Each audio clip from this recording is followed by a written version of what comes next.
On October 12, 2022, OnlyFans star Jenny Brady drove off toward Red Rock Canyon and disappeared without a trace. For 2 weeks, police and volunteers combed the Mojave Desert, but found only her abandoned Jeep on the side of the road. The silence was broken by a broadcast that appeared on the darknet on October 26th. In the dim, sickly green light, viewers saw Jenny twisted at the bottom of a cramped metal dog cage. Dirty, wearing a torn t-shirt with smeared mascara on her face, she looked completely broken and begged for a sip of water through her tears, looking directly into the lens. Who exactly had locked her in there like an animal? Was it the same stalker who had been stalking her on social media for years? You will find out in this video. Have a nice watch. On October 12, 2022, at 9 o'clock in the morning, the video surveillance cameras of the elite residential complex, Panorama Towers, recorded a black Jeep Wrangler leaving the underground parking lot. The car was driven by 28-year-old Jenny Brady, a well-known model for the OnlyFans platform, whose life seemed to be an endless string of bright parties, travels, and candid photo shoots. That morning, she was dressed in a light sports top and leggings. Her hair was in a high ponytail, and she was carrying a bulky bag with equipment for filming on the passenger seat. None of the security guards on duty at the exit could have guessed that this was the last time they would see the girl. Jenny was heading west toward the Red Rock Canyon National Preserve, a place that attracts thousands of tourists with its Martian landscapes, but also hides many dangerous traps in its red sandstone mazes. According to the data the detectives later obtained from her Instagram account, Jenny was in a working mood. Within an hour, she posted 3 stories. The first one showed the steering wheel of a Jeep and State Route 159 winding through the Mojave Desert. In the second, she posed against the backdrop of huge red rocks, captioning the photo with a short phrase. "Today, it's just me and the desert. I'm cooking something hot for you." The third story was uploaded at 11 o'clock 15 minutes. The geolocation pointed to the High Point Overlook, the highest point on the reserve's panoramic road. This was the last digital trail Jenny Brady left behind. After that, her phone stopped transmitting data, and her online activity was cut off instantly, as if someone had turned off a switch. The alarm was raised the same evening. At 19 o'clock, Jenny was scheduled to have a paid live broadcast for the subscribers of her private channel.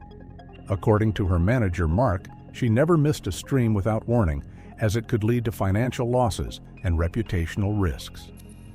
When at 20 o'clock she still hadn't gotten in touch and her phone continued to be silent, answering only with a standard voicemail message, the manager made several calls to her friends. None of them knew where she was. At 21 hours and 30 minutes, Mark called the Las Vegas police to report her missing. Patrol crews and rangers from the preserve began searching the next morning as soon as the sun rose. Red Rock Canyon covers almost 200,000 acres, and it is extremely difficult to find a person without exact coordinates. However, Jenny's black Jeep was found quite quickly. It was on the side of a dirt road leading to the popular but difficult Calico Tanks Trail. The vehicle looked like it had been parked for only a few minutes. The report of the ranger who first examined the car stated, "Driver's door unlocked. The keys are missing. No signs of burglary or external damage were found on the body." What was found inside the car only added to the questions. On the back seat was a professional camera bag with lenses, equipment worth several $1,000s that would have been the first thing the robbers would have taken. A folded tripod stood next to it. A branded water bottle, half full, remained in the cup holder. On the passenger seat was a bag from a branded lingerie store, presumably prepared for the shoot. Everything looked sterile and neat.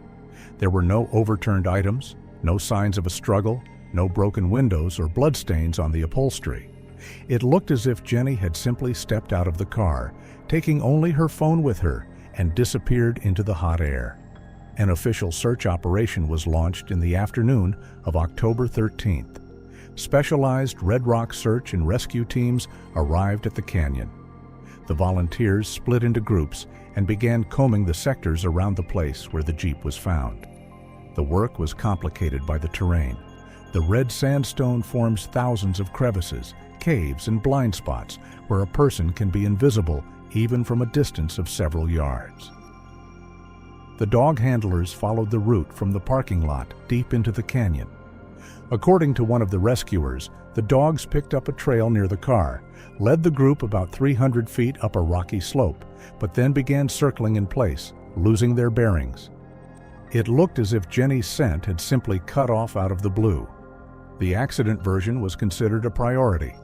Hikers often go off the trail for spectacular photos, get too close to the edges of crevices, or underestimate the slipperiness of sandstone. But usually in such cases, traces remain: rock slides, broken bushes, a dropped hat or bottle. Here, there is absolute, sterile wasteland.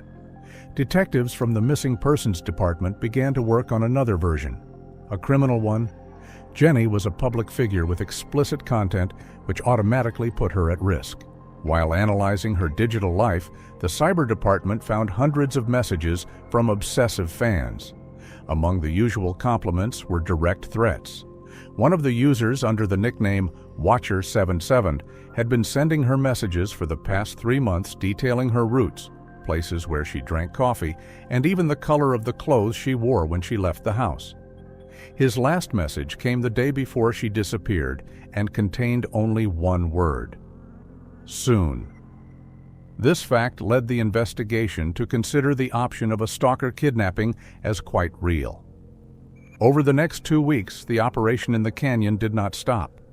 Drones with high-resolution cameras were flying in the sky, scanning every hollow.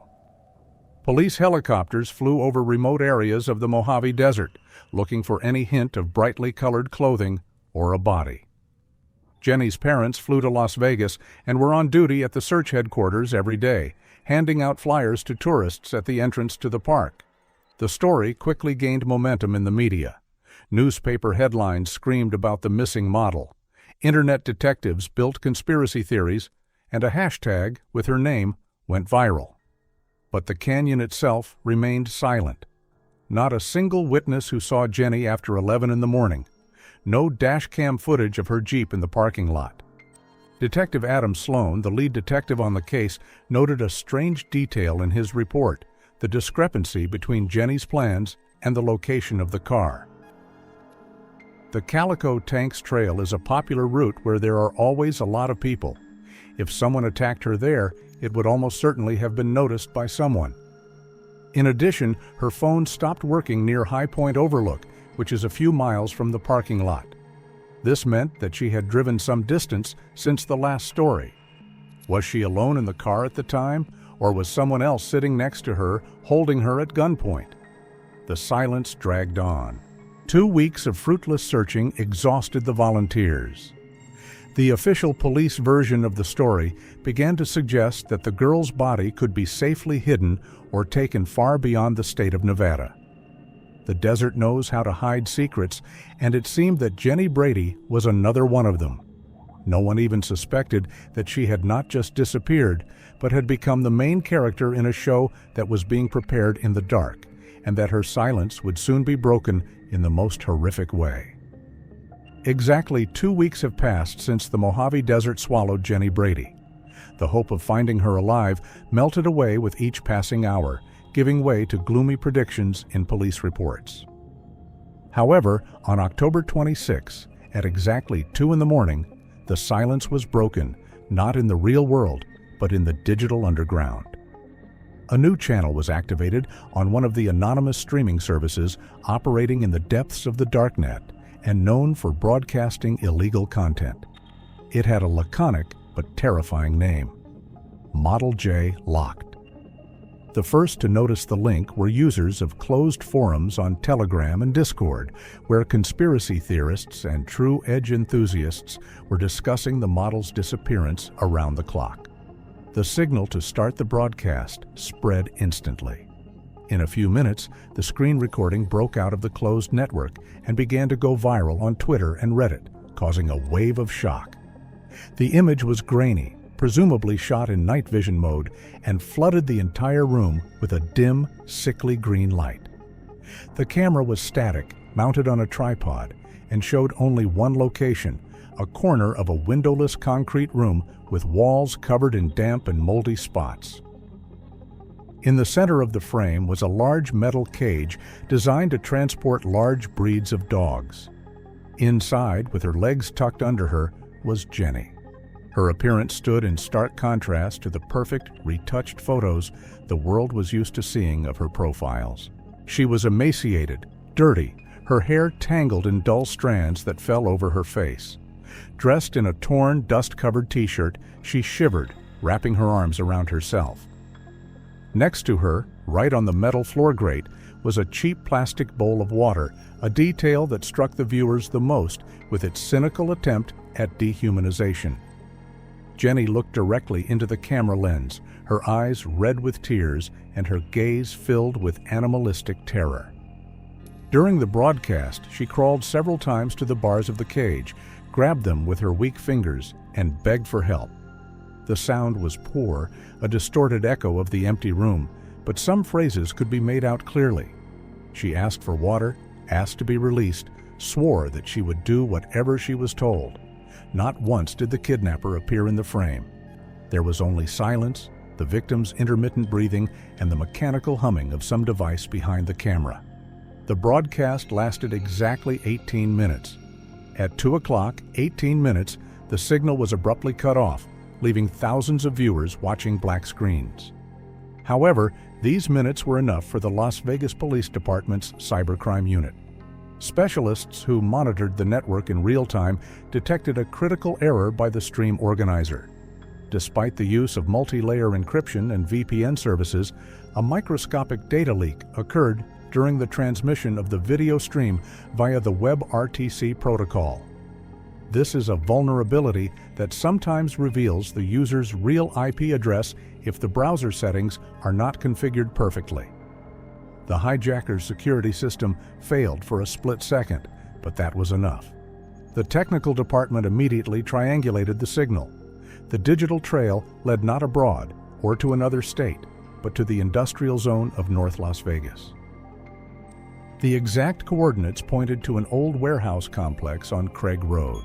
This address was already in the police database as an area of abandoned facilities that used to belong to a logistics company that went bankrupt 5 years ago. After an emergency check through the city's internet service provider, the location was confirmed. It was from there that a strong traffic flow was coming from at the specified time. The decision to storm the building was made immediately. At 3 o'clock 30 minutes, reinforced police units and a SWAT tactical team were deployed to the Craig Road area. The perimeter was cordoned off without sirens to avoid alerting the criminal. The warehouse building looked dead. Broken windows under the roof, rusted gates, and garbage on the entrances. However, the surveillance team's thermal imagers detected a faint source of heat coming from underground in the area of the ventilation shafts. At exactly 4 o'clock in the morning, the command to assault was given. Special Forces soldiers broke down the side door using hydraulic tools and rushed in. The room greeted them with darkness and the smell of mustiness. The beams of tactical flashlights snatched out of the gloom rows of empty shelves, piles of construction debris, and dust that hung in the air. The cleanup team moved quickly, checking sector by sector, until they found a massive metal door leading to the basement level. The lock on the door was new and didn't match the overall dilapidated state of the building. This was the final confirmation that they were on the right track.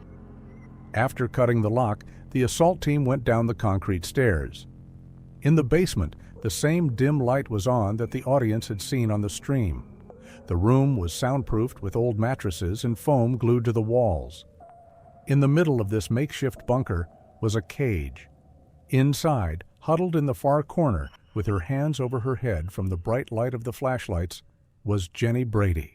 When the first officer approached the bars and identified himself, she did not react immediately, being in a state of deep shock. It was only when the cage was opened and the paramedic touched her shoulder that she began to scream.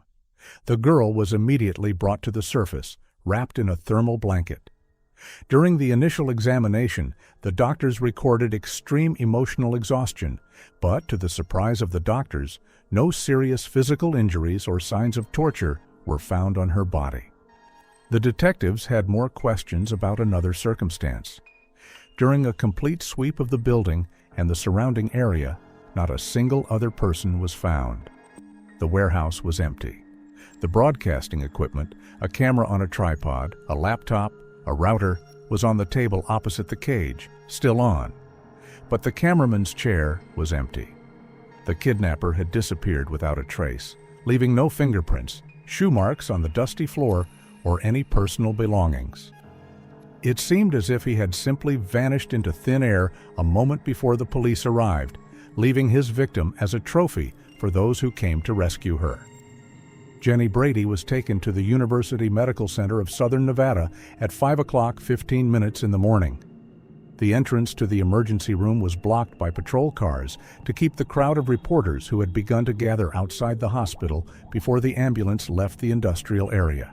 According to the medical protocol of the initial examination, the victim's physical condition was assessed as stable, but doctors recorded signs of severe dehydration and deep psychological shock. The report of the psychologist on duty stated that the patient was in a state of acute stress reaction. Her speech was choppy, her hands were constantly trembling, and her eyes were difficult to focus on the interlocutors. The first official interview took place in the hospital room at 8 in the morning in the presence of 2 detectives from the Major Crimes Unit and the Brady family lawyer. The audio recording of this conversation, which was later included in the case file, lasts 43 minutes.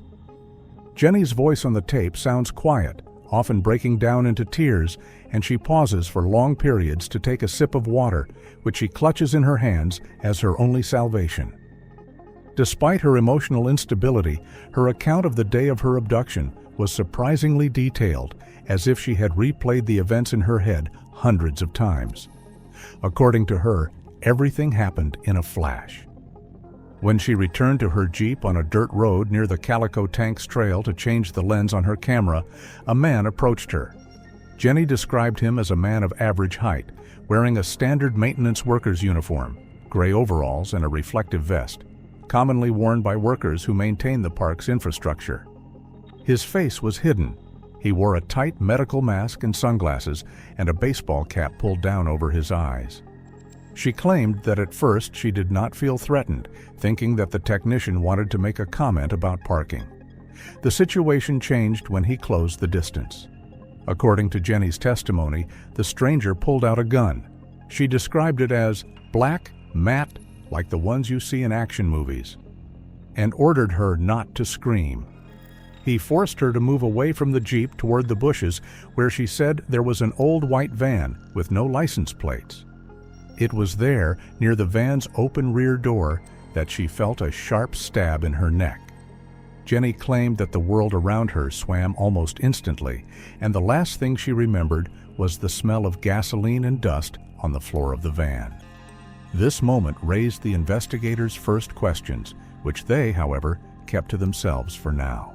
A full medical examination of Jenny's body revealed no traces of the injection. The skin on her neck, arms, and legs was clean, without bruises or punctures. When the detective gently pointed this out, Jenny stood by her story, suggesting that the abductor could have used an extremely thin needle, similar to an insulin needle, or injected the drug into her scalp.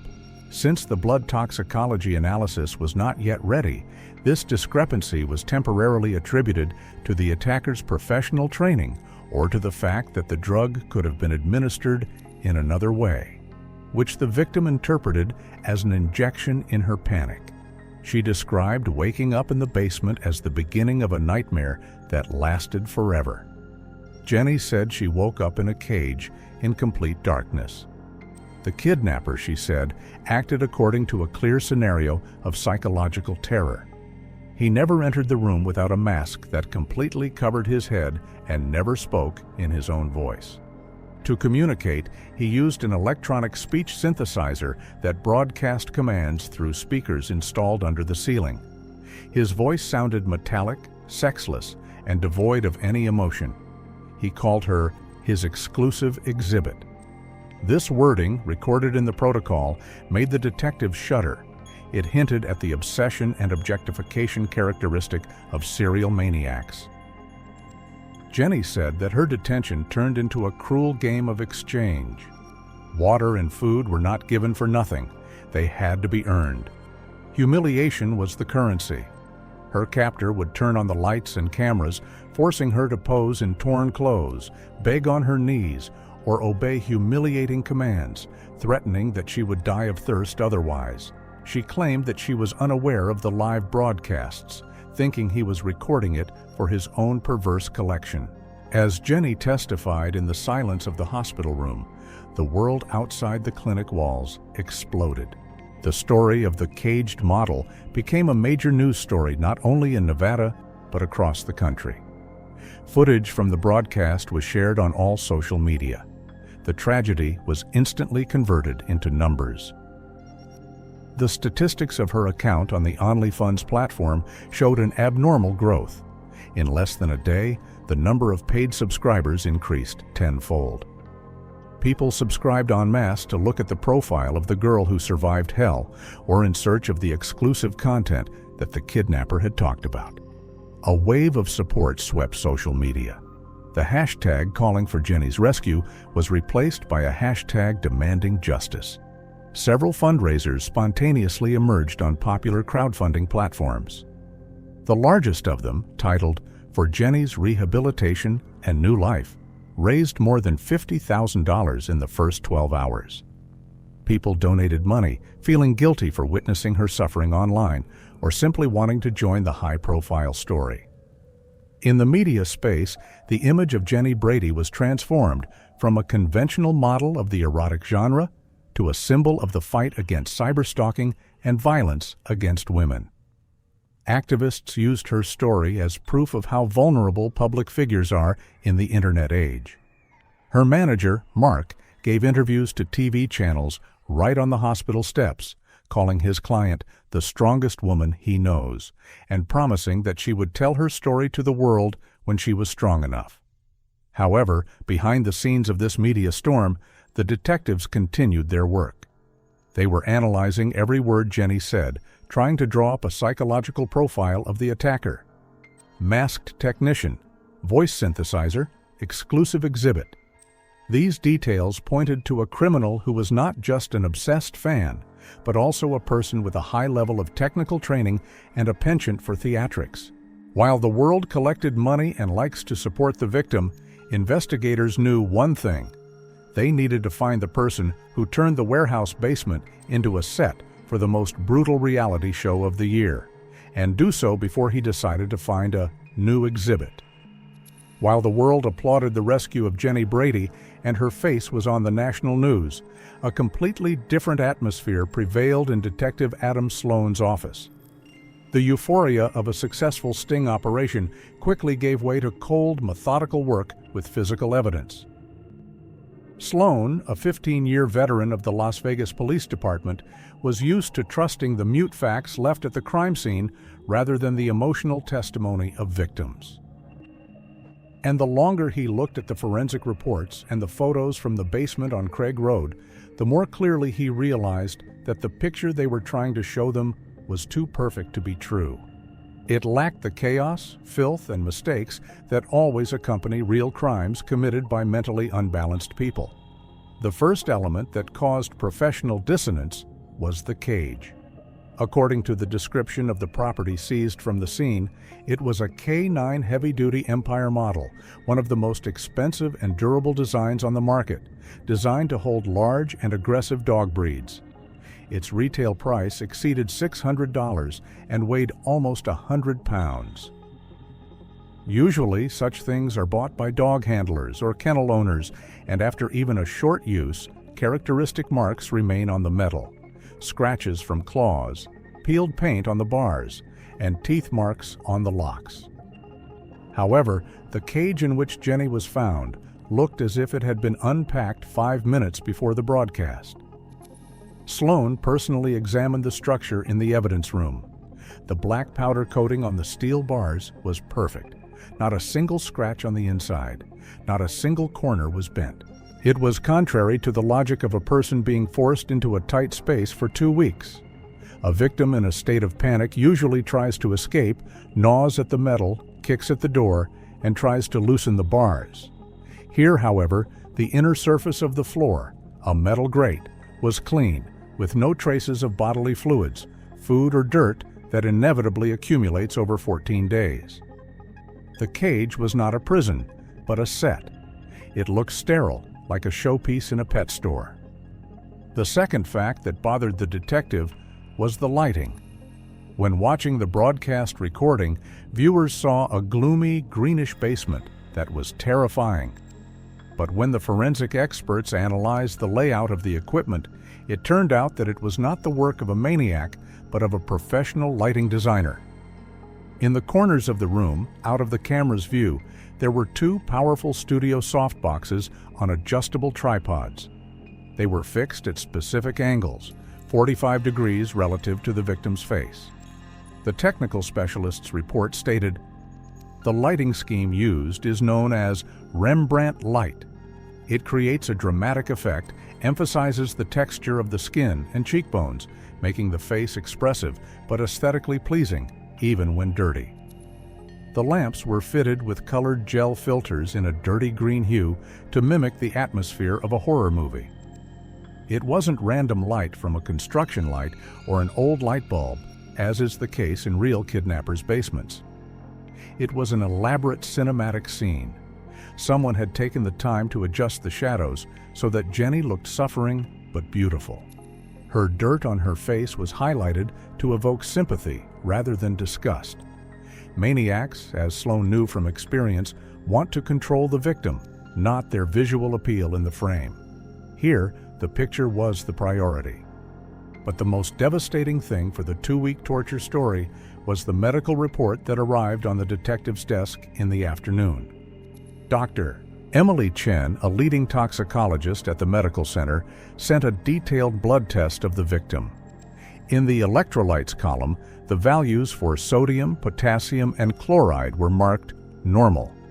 This was physiologically impossible for a person who, according to her own words, had spent 14 days in a desert climate without normal access to water and food. In the notes to the report, the doctor noted, "The body's hydration level is normal. There are no signs of ketosis, which occurs during fasting for more than 3 days. Skin turgor is preserved. Mucous membranes are moist." Jenny claimed that her captor gave her only a few sips of water a day and forced her to starve. If this were true, her kidneys would have already begun to fail, and her blood sodium level would have risen to critical levels. Instead, the tests showed the condition of a person who regularly drank water and ate, perhaps not restaurant food, but certainly not starved. Her exhausted appearance was the result of cosmetics and the play of light, not biological processes of body destruction. Sloan also noticed the condition of her manicure. Although the nails were partially broken, the cuticle looked well-groomed, without the burrs and inflammation that inevitably appear when a person lives in unsanitary conditions and constant stress. The skin on her knees, despite the fact that she was allegedly crawling on the dirty floor, did not have any characteristic calluses or deep abrasions, only superficial dirt that resembled makeup. Another detail recorded by the forensic team at the scene was the dust. The warehouse had been abandoned for years, and the layer of dust on the floor was thick and uniform. However, around the so-called holding area, the mattress in the next room and the cage itself, shoe prints were chaotic but surprisingly limited. There were no drag marks, which would have been left if the victim had been dragged down to the basement. Instead, clear sneaker prints led from the entrance directly to the shooting area and back to the seating area. These were the footprints of a person moving freely through the space, not of a victim trying to escape or struggle. The detective called in a digital forensic specialist to review the surveillance video around the warehouse again. Although the building itself had no working cameras, neighboring facilities in the logistics park were recording the entrance to the area. During the 2 weeks that Jenny was allegedly held captive, only one vehicle approached the warehouse gate, an old gray sedan that appeared there several times, mostly at night. It was not the van Jenny was talking about, and most importantly, the driver of this sedan was not hiding. One of the shots taken by the camera from a gas station a mile away from the warehouse shows the driver buying large quantities of water, energy drinks, and ready-to-eat packaged food. As Adam Sloan systematized these facts, he felt that familiar cold sensation that comes when a victim ceases to be a victim in the eyes of an investigator. A cage without scratches. The light set up like a magazine cover. Blood that does not know what thirst is. All of this indicated that the story of the kidnapping was not a criminal chronicle, but a carefully scripted scenario. Someone had created the perfect picture for millions of viewers, forgetting that the police were not looking at the screen, but behind the scenes. And now the detective was faced with the task of finding out who exactly was behind the camera, and what role Jenny Brady herself actually played in this performance. The maniac she had claimed to be vanished into thin air, giving way to something much more rational and cynical. While the forensic team was completing their examination of the warehouse, Detective Adam Sloan focused on the origin of the equipment that turned the basement into a movie set. The K9 heavy-duty Empire cage and professional lighting fixtures were not things you could buy at a regular supermarket. They had serial numbers and thus a sales history. The request to the cage manufacturer was received at 8 o'clock in the morning, and by lunchtime, investigators received an answer. This batch of goods was shipped to a regional distributor in Nevada, which supplied special equipment to tactical equipment stores. The trail led to the Vegas Tactical and Supply Store, located on the outskirts of the city, in the Summerlin neighborhood. It was a large specialized center that sold everything from camouflage to security systems. The store manager, upon presentation of the warrant, provided access to the sales database for the last month. A search by Cage article yielded an instant result. The item was purchased on October 5th, exactly 1 week before Jenny Brady disappeared. Along with the cage, the receipt included 2 studio softboxes, a set of mounts, extension cords, and a roll of soundproofing material. The payment method chosen by the buyer immediately attracted the attention of police financial analysts. The total purchase amount was over $2,000. According to federal regulations, any cash transaction over a certain limit requires customer identification and filling out a special form. However, the buyer knew about this. He split the payment into 3 separate transactions, each of which was below the mandatory record-keeping threshold. He bought goods at 15-minute intervals, paying in cash in small bills. The manager, who was questioned on the spot, recalled this customer. According to him, the man was quiet, avoided eye contact, and said he was equipping an animal shelter. The main evidence was footage from the store's internal video surveillance cameras. In the video, dated October 5th, at 14 hours and 30 minutes, a man of medium build entered the sales area. He was wearing a baggy gray hoodie with the hood pulled low over his forehead, dark jeans, and a medical mask. He moved between the rows, constantly turning away from the camera lenses as if he knew exactly where they were positioned. His behavior was typical of a person trying to become a ghost, an invisible, faceless figure with no special features. But the analysts of the Visual Identification Department drew attention to a detail that the criminal had ignored in his desire for anonymity: his shoes. The man was wearing not ordinary work boots or common sneakers, but a bright vintage pair. When the image was enlarged, the experts identified them as a limited edition of retro sneakers by a well-known brand, released in the early 2000s in a limited edition. They had characteristic colored inserts on the sole and a unique lacing pattern. Such things are not bought by chance. They are hunted by collectors, and their value on the secondary market can reach several $1,000s. This mistake was fatal to his conspiracy.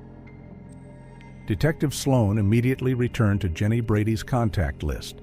He was looking for a man in her circle who might be interested in street fashion, have access to technical equipment, and know the model's schedule.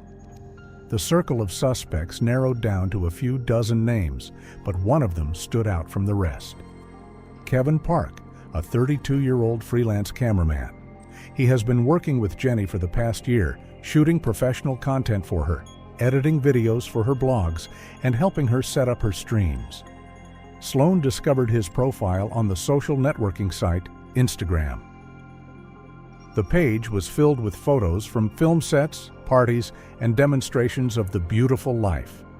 Scrolling down the feed to posts from 3 months ago, the detective found what he was looking for. In the photo taken in the elevator mirror, Kevin was wearing the same gray sweatshirt, and on his feet were the same rare vintage sneakers that had been captured by the camera in the tactical equipment store. The match was 100%. With the name, the detectives began checking Park's financial history. What they saw in the bank statements explained the possible motive for the crime better than any words could. Kevin Park was drowning in debt.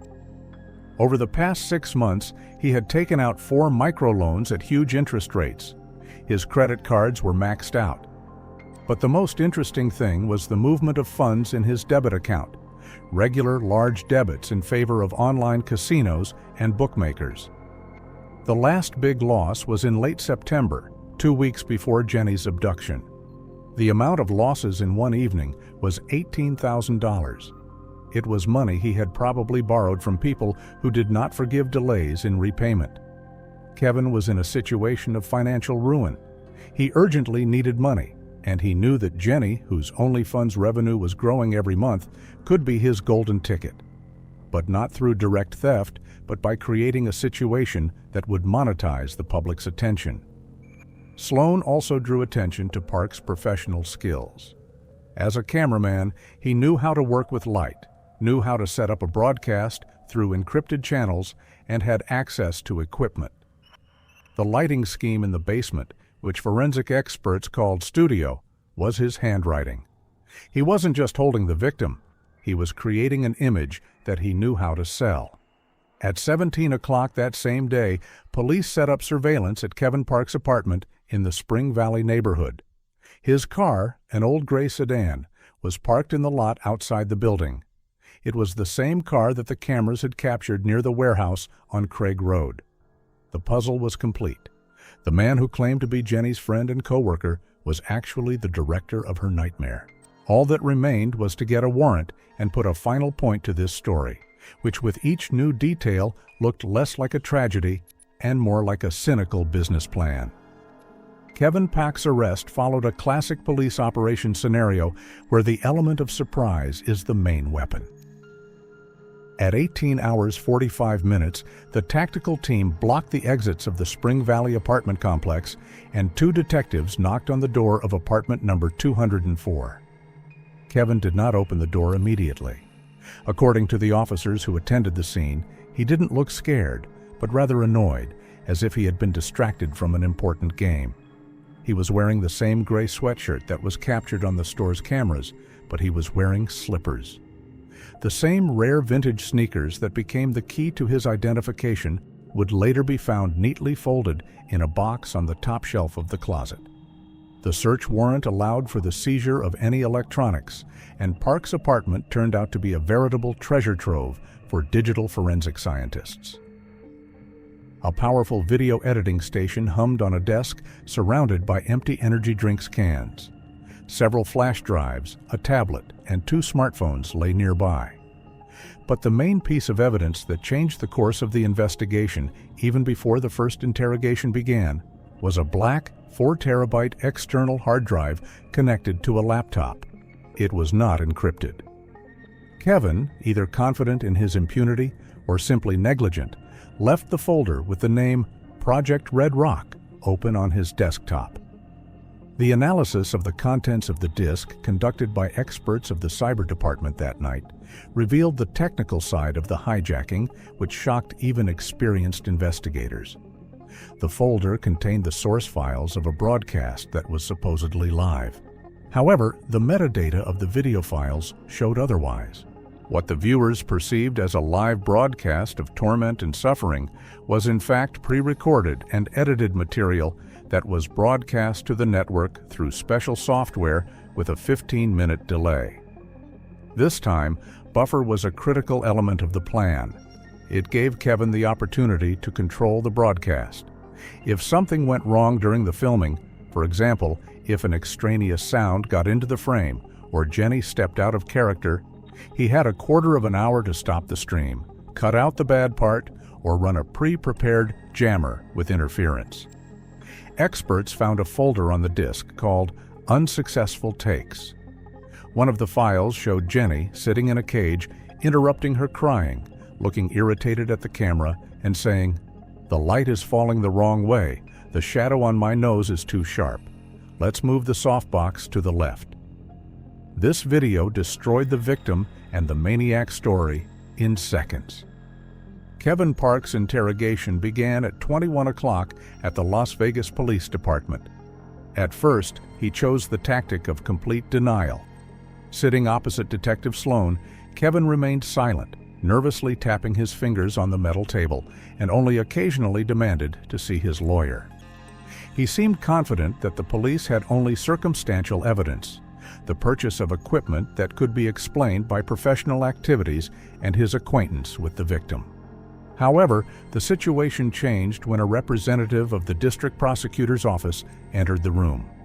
He put a printout in front of Kevin with a list of charges that were being prepared for presentation. The list was long: kidnapping by prior conspiracy, false imprisonment, and assault and battery.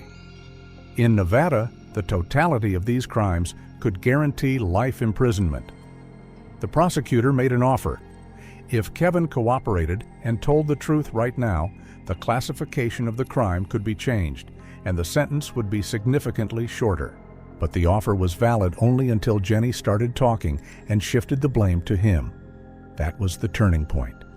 Kevin realized that his role as a ghost was over, and now he risked becoming the only scapegoat in a game where the stakes were too high.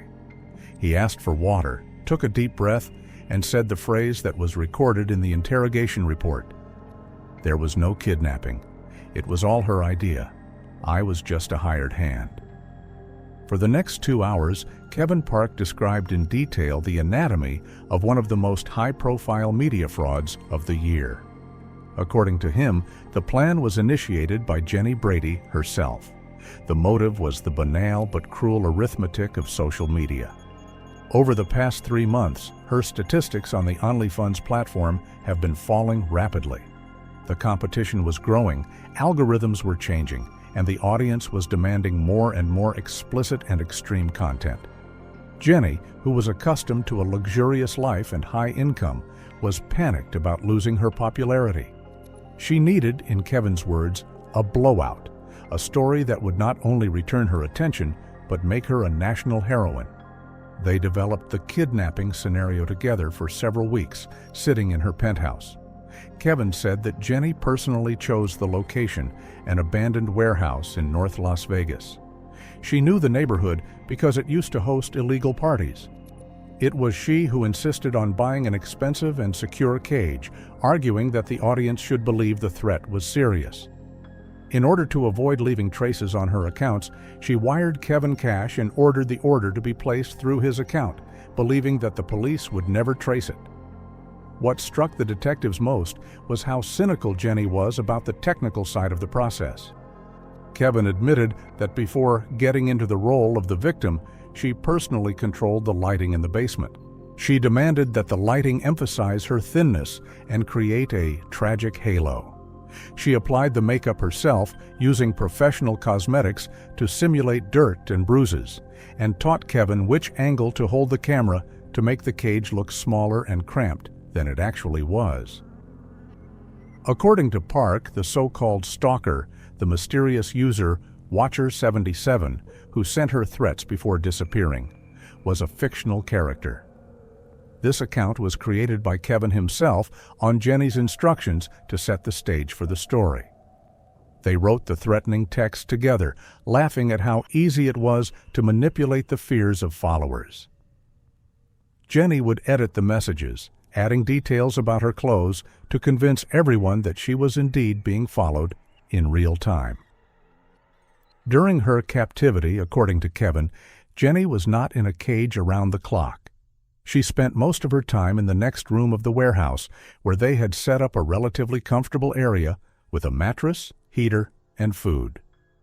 She checked the news about her search on her tablet, using the mobile internet through a secure connection, and was happy to see every new press release. The cell was just a workplace, a stage she was stepping onto, like an actress taking to the stage to reenact another episode of suffering for a future montage.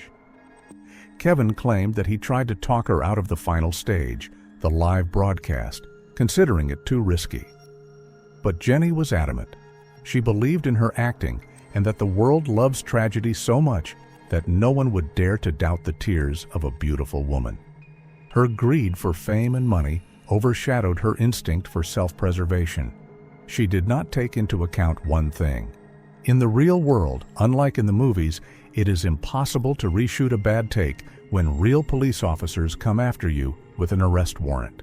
Kevin Park's confession was the final nail in the coffin of the innocent victim legend, turning the kidnapping case into a case of grand fraud. After Kevin Park provided investigators with the password to his smartphone and access to the cloud storage, the kidnapping case was finally transformed from a crime thriller into a documentary evidence of human vanity. Digital forensics specialists spent several hours recovering deleted chats in a secure messenger used by the accomplices. What they saw on their screens shocked even cynical detectives who were used to suspects' lies. It was a chronicle not of suffering, but of cold-blooded production, where every tear, every scream, and every stain of dirt was coordinated, approved, and included in the budget. Correspondence with a contact signed in Kevin's phone as Queen J, a nickname that belonged to Jenna Brady, became the irrefutable evidence that no lawyer could break.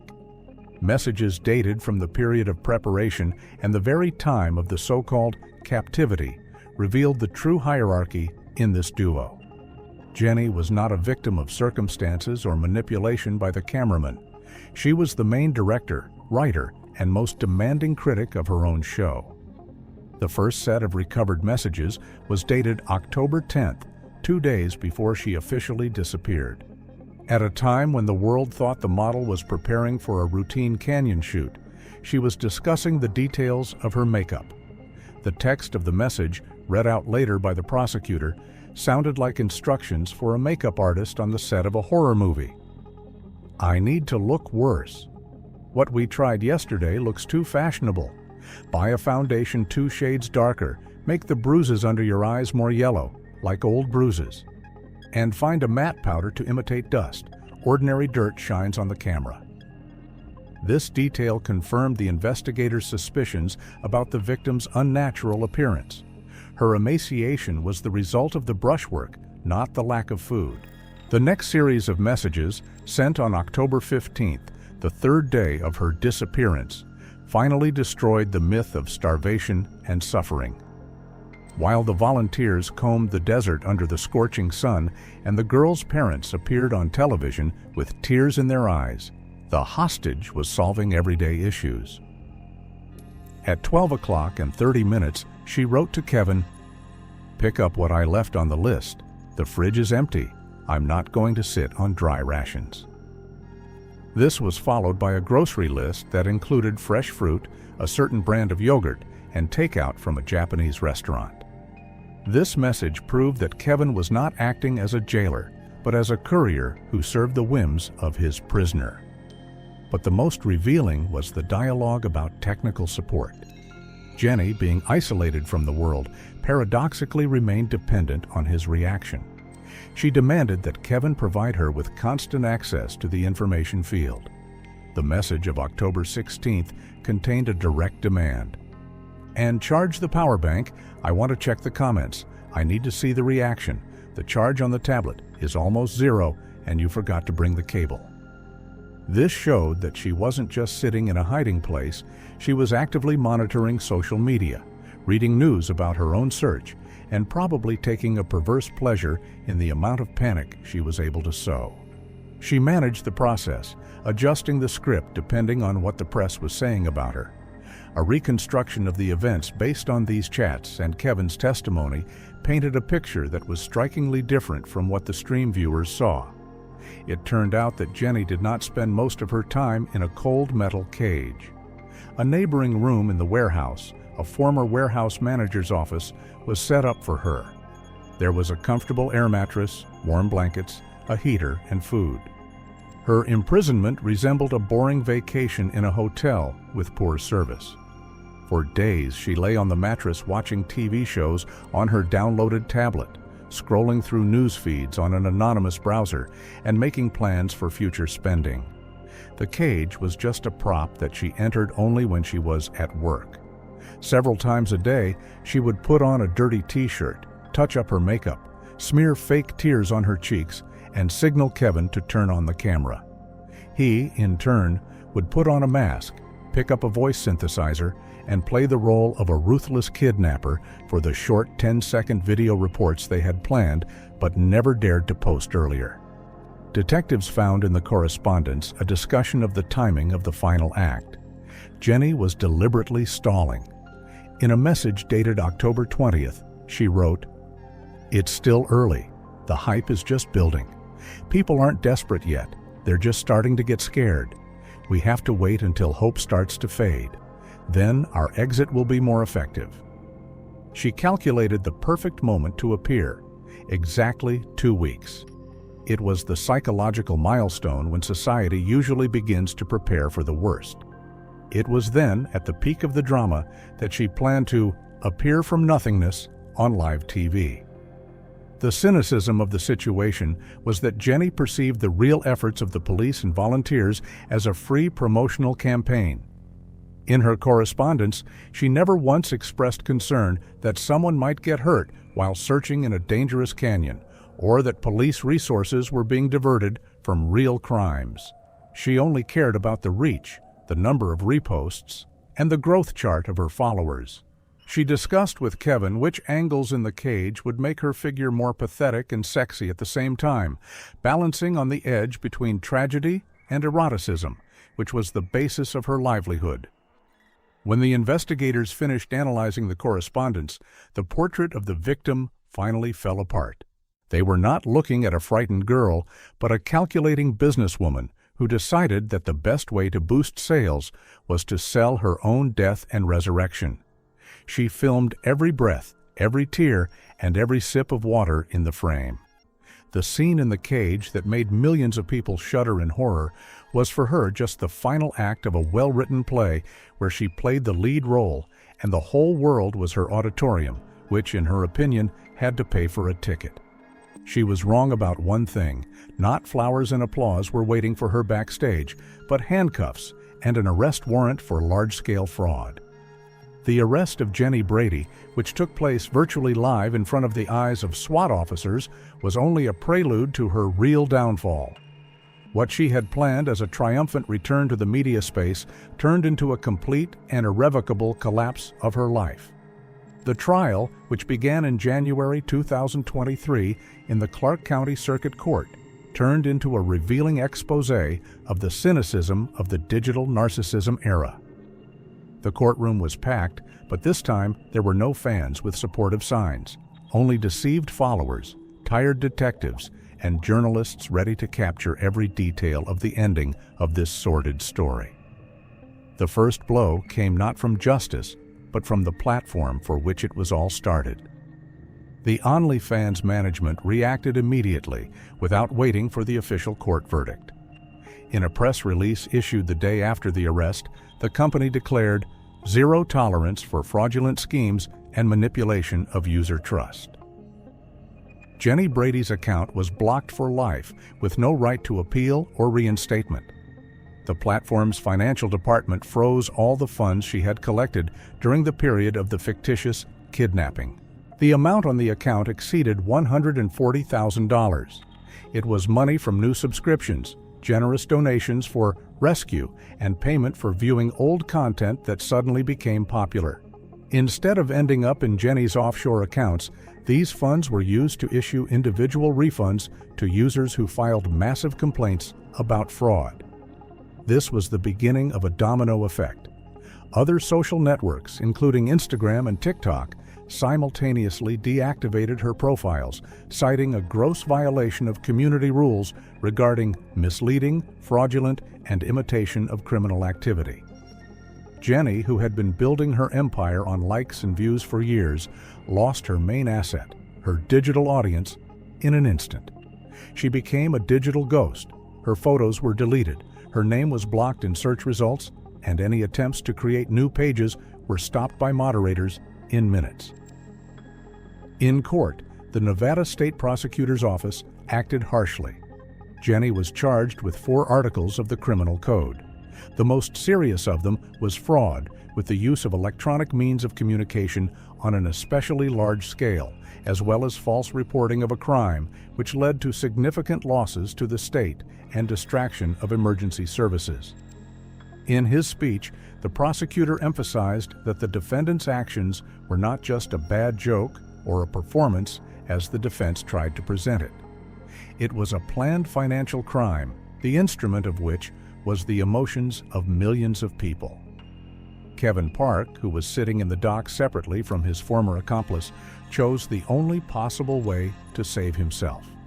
Thanks to his full cooperation with the investigation, providing access to all digital archives, correspondence, and rough video recordings, he was granted the status of a key prosecution witness.